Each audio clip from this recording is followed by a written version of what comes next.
Allez, ça y est, t'es décidé, t'es parti pour commander ta Tesla. Donc, comment ça se passe?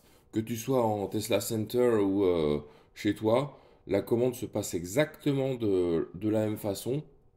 En fait, tu vas sur le site internet. Alors moi, je l'ai fait en Tesla Center et c'est là Tesla Advisor qui m'a fait la commande. Enfin, on l'a fait ensemble cette commande, hein. Donc tu vas sur le site avec elle et puis tu configures ta Tesla avec tes options, etc. Bon, je suppose que tu as déjà parcouru tout le cirque là. Tu règles ta LOA, tu paramètres tout ça. Et donc, alors voilà, LOA, bon bref. Et à la fin, tu commandes ta Tesla. Tu cliques sur commander. Comment ça se passe? Donc, on te demande en fait si tu passes en LOA, le détail. Et aujourd'hui, là, à l'instant T, tu vas payer 250 balles de réservation de ta voiture. Bon, une fois que ça c'est fait, euh, tout simplement, ensuite tu installes l'appli Tesla sur ton téléphone et tu vas découvrir toutes les étapes finalement de cette commande, enfin de cette livraison. Excuse-moi, je cherche un peu mes mots là. Donc ça commence par le détail de ta livraison initialement. Voilà, alors en haut tu as le numéro de commande que j'ai masqué moi, mais bon, voilà, c'est pas très important. Avec un délai de livraison probable qui est planifié. Au fil du temps, c'est-à-dire quelques jours, hein, ce délai de livraison s'affine.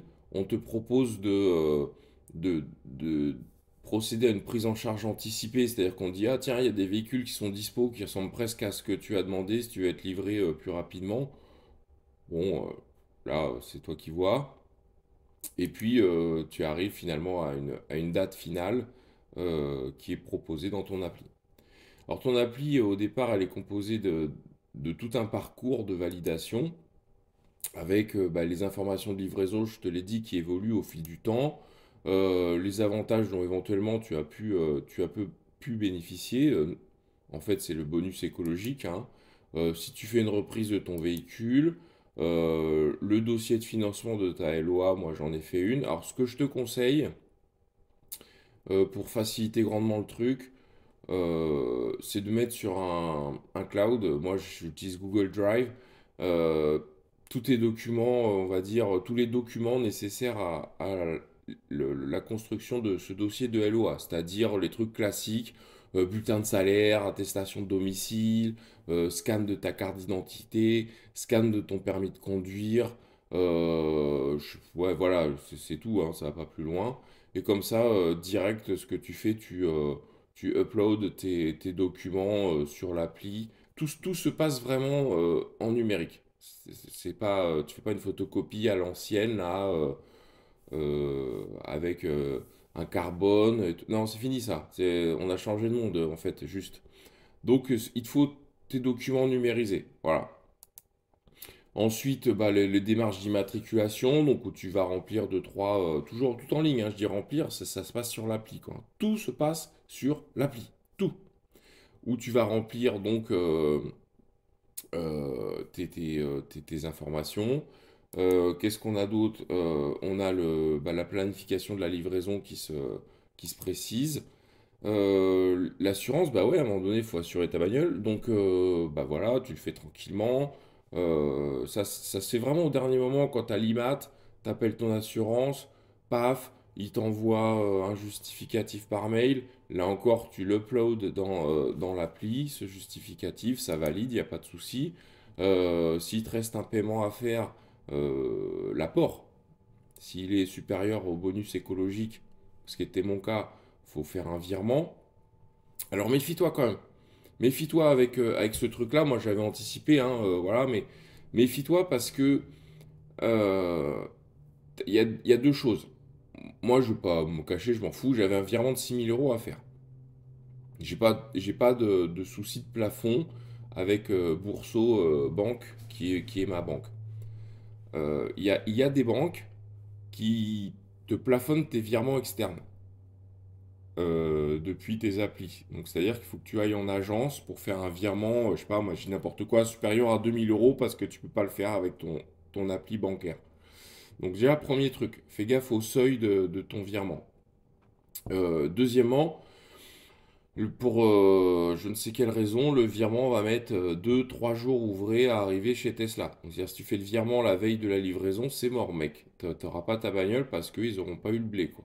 Donc ça, fait gaffe au virement. Moi, franchement, dès que j'ai eu le truc d'activer, j'ai fait le virement. Je sais plus, je l'ai fait un vendredi, je crois.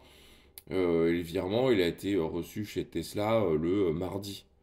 Alors tu me diras, il y a le week-end entre-temps, mais tu vois, il fallait bien ça, quoi. Je prenais livraison le vendredi, donc j'étais large. J'aurais pu le faire le lundi, il serait arrivé le jeudi, mais moi je suis un peu stressé, donc de toute façon, il faut payer. Donc si tu veux que je paye le vendredi ou le lundi, globalement, ça change pas grand-chose. Et puis, du coup, ben, ça y est, là, cette étape-là, en fait, tu la verras pas parce que c'est le Tesla Advisor qui le fait en centre. Tu arrives, tu signes les deux, trois feuilles qu'il faut signer quand même sur le bureau à l'ancienne au Tesla Center. Et ben, cette étape-là, elle disparaît et tu passes directement, tous ces écrans disparaissent et tu passes directement dans l'écran propriétaire de ta voiture, quoi. Donc voilà, ça se passe super bien. Euh, Moi, ce que j'ai fait dès que j'ai eu validé, enfin, voilà, dès que j'ai réservé ma voiture, tu reçois un mail d'un Tesla Advisor senior qui te dit merci, vous avez commandé une voiture, blablabla. Moi, tout de suite, j'ai répondu déjà pour hop signaler que coucou, ouais, je suis bien là. Et j'ai précisé, voilà, moi sur ma plaque, je veux tel numéro de département. Si par hasard tu veux un numéro de département qui n'est pas celui dans lequel tu habites, ce qui est mon cas. Moi, je voulais la Corrèze et j'habite dans le 86, donc je voulais pas des plaques en 86, je voulais des plaques en 19. Donc je l'ai signalé et elle m'a dit ouais ouais ok pas de souci, je prends en compte. Ça marche. Donc voilà. Après t'attends. Bah t'attends ta voiture, t'es un peu comme un gamin et tout machin, t'attends le truc. Bon, il y a deux, trois trucs à faire quand même. Donc ça, c'était la commande, c'est fait. Moi, ce que j'ai fait, je me suis commandé une housse pour l'extérieur. Donc ça va être la housse intérieure, je pense, en noir, là. Donc non, non, c'est la housse, ouais, c'est la housse extérieure, ouais, exact. Ah ouais, c'est que moi, elle est blanche, ma housse, parce que ma voiture, elle est Red Cherry, et je pense qu'il a... Ouais, bon, on s'en fout, bref. Moi, j'ai commandé une housse de protection. Tu pars en vacances, ta voiture elle reste à l'extérieur pendant 3 semaines sans bouger, ou alors elle est toute propre, toute la... Enfin bon, bref, j'ai commandé une housse de protection pour ma bagnole. Ça, je l'ai fait. Ah, je vais te passer en revue tous les petits accessoires que moi j'ai commandé. Alors, tu le fais pas, mais voilà, moi je pense que c'est le starter pack en fait. Ensuite, beaucoup plus important, mais toujours les protections, les PPF de protection de passage de roue arrière. Parce qu'en fait, la Tesla, je vais essayer de l'avoir là, ouais, voilà.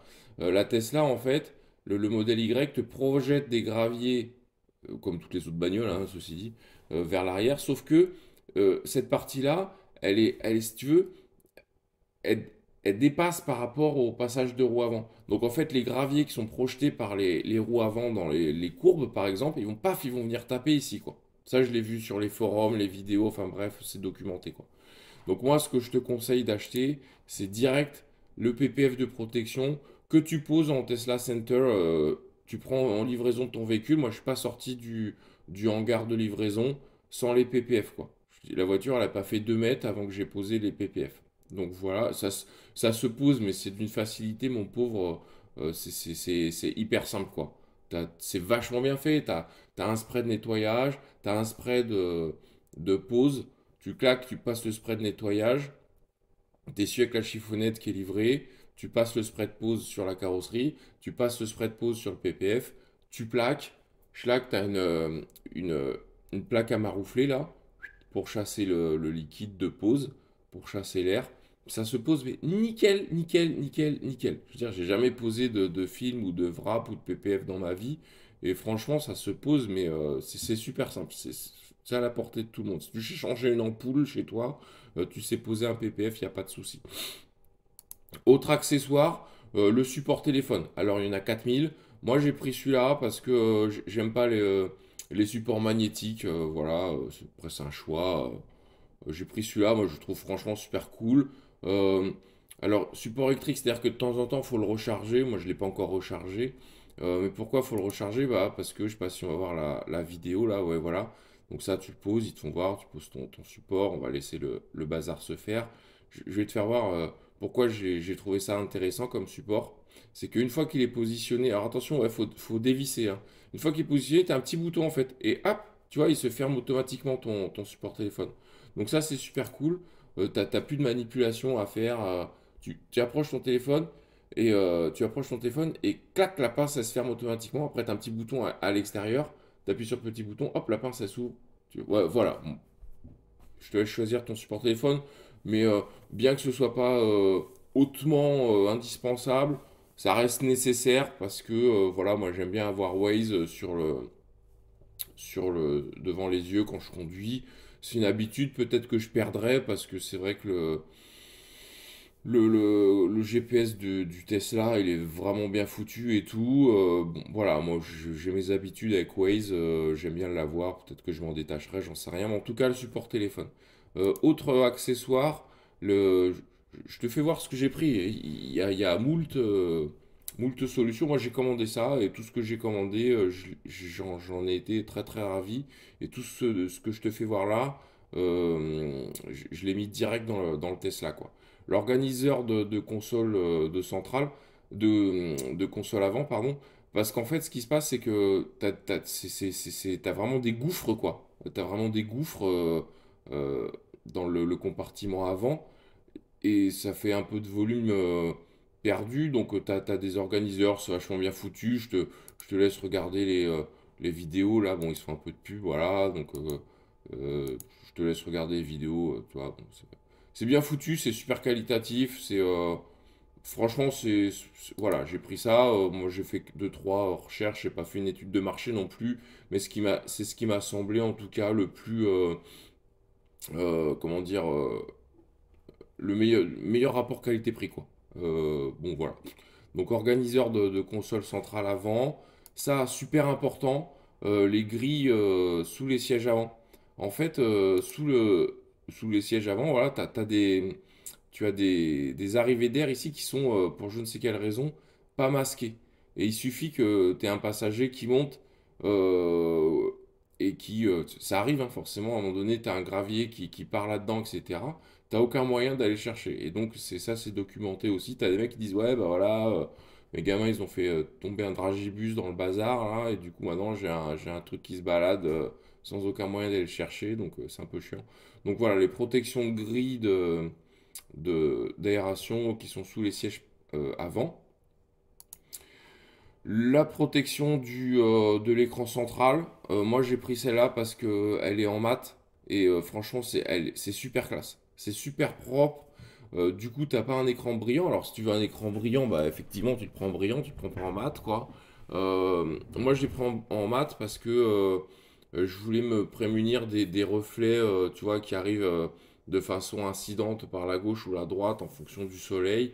T'es au Tesla Supercharger, tu regardes un truc sur Netflix, tu as un rayon lumineux qui est mal placé, tu vas un reflet sur ton écran. Bon, enfin bref, ça fait anti-reflet, voilà. Moi j'ai commandé ça, j'en suis super content. Tu as tout un système de pause là, franchement, c'est easy quoi. C'est beaucoup plus compliqué en fait de poser une plaque de protection sur ton téléphone que de poser ça quoi. Donc ça c'est cool. Ce que je te conseille encore une fois, c'est de laisser le film qui est d'origine, le film de protection qui est d'origine sur ton écran, jusqu'à temps que tu poses ce truc-là. C'est-à-dire que moi, je suis pas arrivé avec ça en Tesla Center, je l'ai fait chez moi à la cool, tu vois. Et pendant 3 jours, moi, j'ai laissé le film qui était d'origine, le film de protection qui était d'origine sur l'écran, je l'ai laissé. C'est pas, ça va, tu peux survivre avec ça, quoi. Et vraiment, là, j'ai fait hier, tranquille, j'ai déballé tout, j'ai tout préparé. Hop, j'ai enlevé le film, clac, j'ai posé la protection d'écran. Comme ça, je me suis pas fait chier à devoir nettoyer l'écran, il n'y avait pas de traces de doigts, il n'y avait pas de poussière, il n'y avait rien. C'était nickel. Donc voilà ce que je te conseille de faire. Ensuite, ça, j'ai commandé le soft close, quoi, pour le frunk. Pour moi, c'est indispensable. Parce qu'en fait, tu vas t'apercevoir très vite que bah, fermer le frunk, en fait, t'appuies vachement sur la tôle. Tu peux pas le claquer comme une voiture classique. C'est pas génial, quoi. Là-dessus, Tesla, je pense que, alors, je sais pas, sur le Juniper, là, l'évolution du Tesla Model Y, s'il va y avoir un soft close, j'en sais rien. Mais bizarrement, sur les modèles S, il n'y en a pas non plus, à ma connaissance. Et c'est vraiment essentiel. Il faut vraiment installer ça parce que je comprends pas qu'ils aient pas foutu ça d'origine, quoi.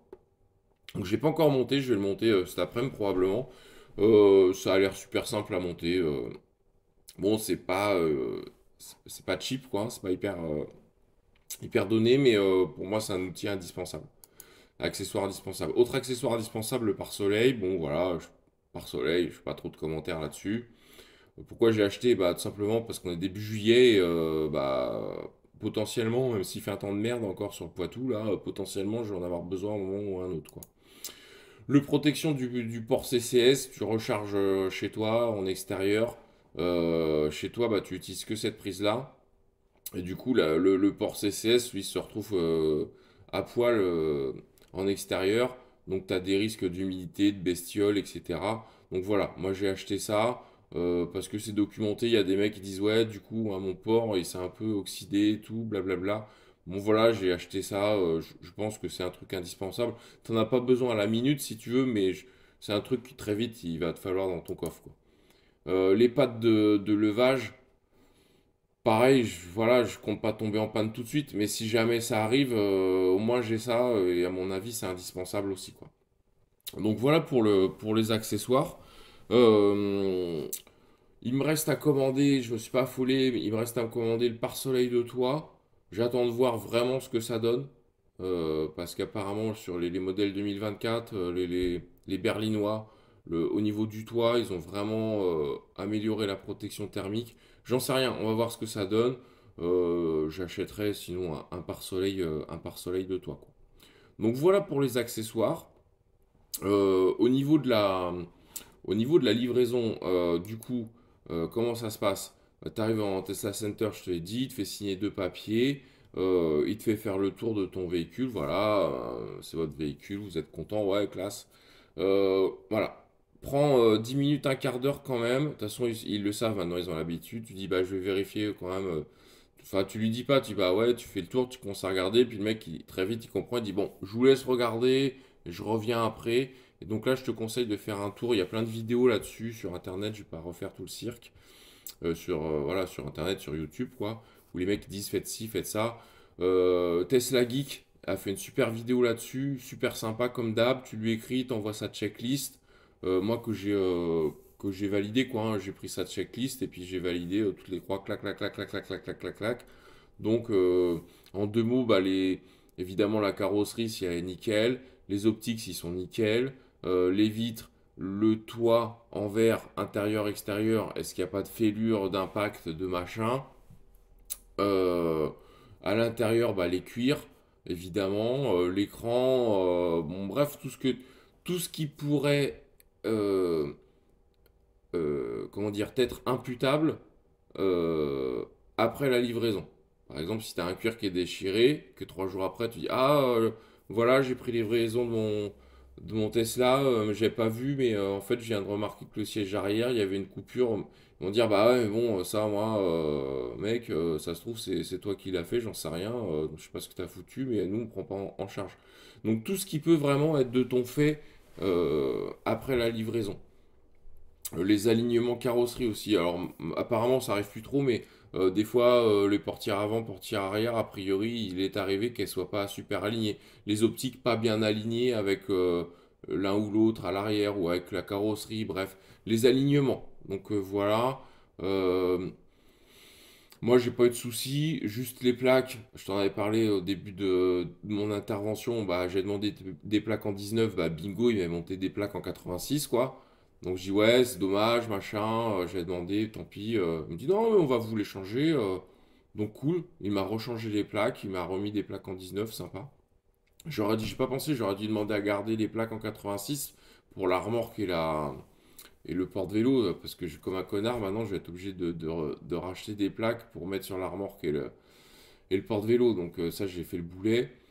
Et puis la plaque arrière, il me l'a reposée un peu vite fait. Elle n'est pas super centrée sur le support. Alors, quand je dis pas super centrée, il y a peut-être 2 millimètres, mais bon, moi, je suis un petit peu taquin quand même. Donc voilà, faut juste regarder ça, quoi. Après, tout ce qui est fonctionnement logiciel, je sais pas moi, fonctionnement de l'éclairage, de l'autopilot, de ci, de ça, ça, c'est des trucs qui sont pris sous garantie, évidemment, c'est pas de ton fait, mais c'est vraiment, voilà, s'il y a des coups sur la carrosserie, des rayures, une vitre qui est pétée, je te le souhaite pas, un optique qui est pété, enfin, tu vois, voilà. Bien vérifier la présence de tous les câbles, câble de chargement, le câble bleu là pour te brancher sur les prises, les chargeurs exotiques, et puis le câble de recharge domestique quoi. Le petit t'attache de dépannage qui est dans le frunk. Et si comme moi tu as commandé l'attelage, bah tout le matériel, et puis n'hésite pas à demander une démonstration d'installation de l'attelage quoi. Donc voilà, je regarde quand même. Si tu as le moindre truc, n'hésite pas, moi je l'ai fait le jour même, hein, parce que j'ai pris livraison d'une voiture où j'avais commandé l'attelage, mais l'attelage n'était finalement pas monté. Ça je le savais, c'était checké à l'avance. Disons, le Tesla Advisor m'avait dit, ouais, du coup on peut vous livrer très rapidement, mais il n'y aura pas l'attelage parce que là on est un peu en rupture. Donc soit vous attendez un mois et on vous livre une voiture avec l'attelage, ou soit vous la prenez maintenant et on vous le monte a posteriori. Donc je dis ouais, pas de souci, tu le montes a posteriori. Donc direct, moi ce que j'ai fait, je te conseille de le faire, si t'as le moindre truc comme ça, c'est depuis le centre de livraison, j'ai envoyé un mail à mon advisor. Je dis voilà, je suis content, j'ai pris livraison de ma voiture. Comme on avait statué là-dessus, je constate qu'il n'y a pas d'attelage et je vais demander à en monter un via l'assistance de l'appli quoi. Qu'on te dise pas a posteriori, bah si on vous l'a livré avec l'attelage, je sais pas ce que vous avez foutu, vous l'avez démonté, machin bidule. Non, voilà. Tu prends date et heure, t'envoies un mail, t'as un écrit, machin bidule. Je sais pas s'ils sont chiants ou pas, mais en tout cas, voilà, là, à un moment donné, c'est les écrits qui sont horodatés, comme ça c'est incontestable. Bon bah voilà, du coup, ça y est, ta voiture est livrée, c'est la fête. Euh, donc là, c'était vraiment juste devant le Tesla Center à, à Bordeaux, à Mérignac, quoi. On sortait juste du hangar, là. Donc là, c'était cool, franchement, j'étais ravi. Ce que je te conseille de faire aussi, j'en ai pas parlé, c'est dans le hangar, tu vas dans le menu trajet. Alors ouais, j'avais prévu la petite vidéo, là, qui est pas de moi, hein, mais il y en a 3000 sur Internet.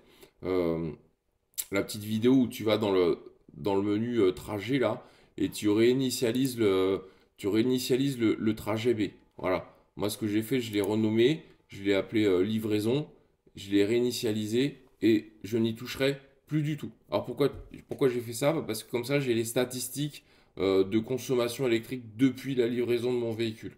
Voilà. Sinon, tu n'auras aucun moyen, à ma connaissance, de, de retrouver cette information. Donc je te conseille, voilà, moi je suis un peu, j'aime bien les stats.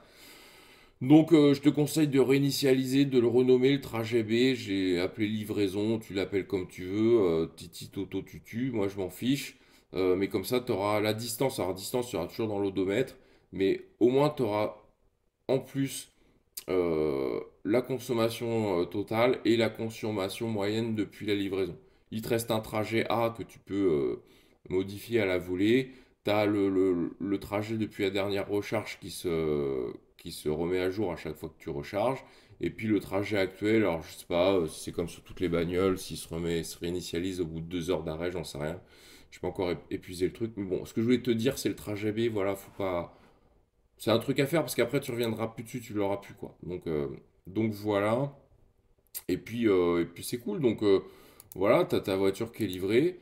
Et puis bah, après, tu vois, là j'étais posé au Tesla Center en train de regarder un petit documentaire Netflix sur le vélo.